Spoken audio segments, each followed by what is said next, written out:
kembali ke ketika kita mengambil nilai siswa. Bahasanya ya, jangan terlalu jangan terlalu personal ke siswanya ketika ada materi penilaian antar teman. Kalau kita mau kelulusan kita meningkat, jadi yang harus kita tingkatkan yaitu standar proses, karena proses ini berjalan setahun walaupun nanti kita akhirnya kita lihat di akhir kelulusan. Baik dari sisi kurikulum, kesiswaan, sarpras, pembiayaan. Nanti bisa tergambarkan evaluasinya pada program pengawasan, kemudian ada EDS ataupun rapor mutu. Dari SKL, isi, proses, dikelola. Jangan lupa sistematikanya. Standar nasional, maksudnya ini sebuah standar nasional bagian dari SMP, standar nasional pendidikan yang mengatur perencanaan, pelaksanaan. Jangan lupa ada pengawasan. Ini jarang sekali kalau kita ke sekolah. Pokoknya saya lihat itu metode yang evaluasi. Kalau kegiatan apa aja? Nah ini dia kegiatan pendidikan mulai dari tingkat satuan pendidikan sampai hingga bisa tercapai efisiensi dan efektivitas. Saya paham pertanyaan Ibu ya, keterkaitan akreditasi sekolah itu dulu harus ya. Jadi kalau dulu benar ada 8 orang masing-masing posisi pegang kuat-kuat nih. Tapi antara satu dengan yang lainnya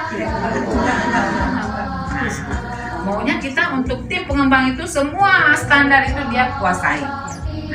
Jadi ini sekarang ada sekolahnya yang baru di sejauh mana pengelolaan ini? Kalau Bapak dan Ibu nanti jadi kepala sekolah itu punya grade berapa mengelola? Apapun ditanya lengkap dan terencana bagus semua. Sampai menyusun soal ada perencanaan, need assessment-nya dilakukan, kebutuhannya apa. Jangan asal-asal melakukan sebuah kegiatan. Oke, pengelolaan ini yang sangat dipahami oleh guru, yang sangat tidak ini adalah keuangan. Yang paling pandai, bukan tertutup. Ini paling pintar.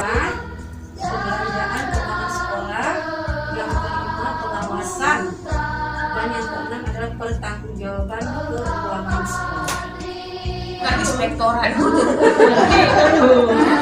yang mengawasi sekolah-sekolah. Jadi sebenarnya kalau kita lihat yang mengawasi, bukan saya yang mengawasi.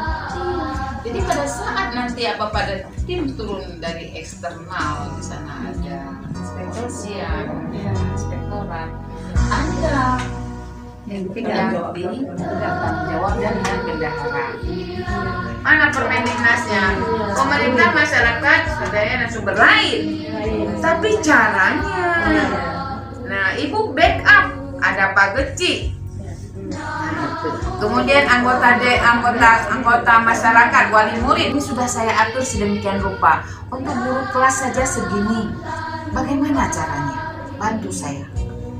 Ini kita tidak pernah buat laporan. Selalu bilang nih siapa yang percaya? Mulai dari Untuk pengelolaan guru itu ada satu poin yang khusus itu kualifikasi ke akademik.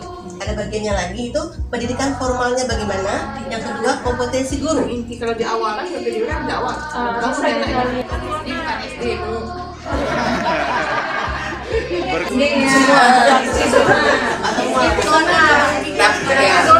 Tapi kalau SD kan kalau otonom sekolah, ya otonom sekolah memang benar tidak boleh tes. Tapi dari sekian masuk anak misalnya sekolah besar nih, ya, Bapak dan Ibu mau bikin kelas A, B, dan di situ mungkin kalau kelas A bisa nanti dikembangkan batas pembelajaran kelas 1, 2, 3, 4, 5. Tapi kalau sudah dilihat kemampuan anak, ya keterampilan anak, gaya bahasa, saya kelompokkan ini dengan umur yang luar biasa siap untuk menerima pelajaran.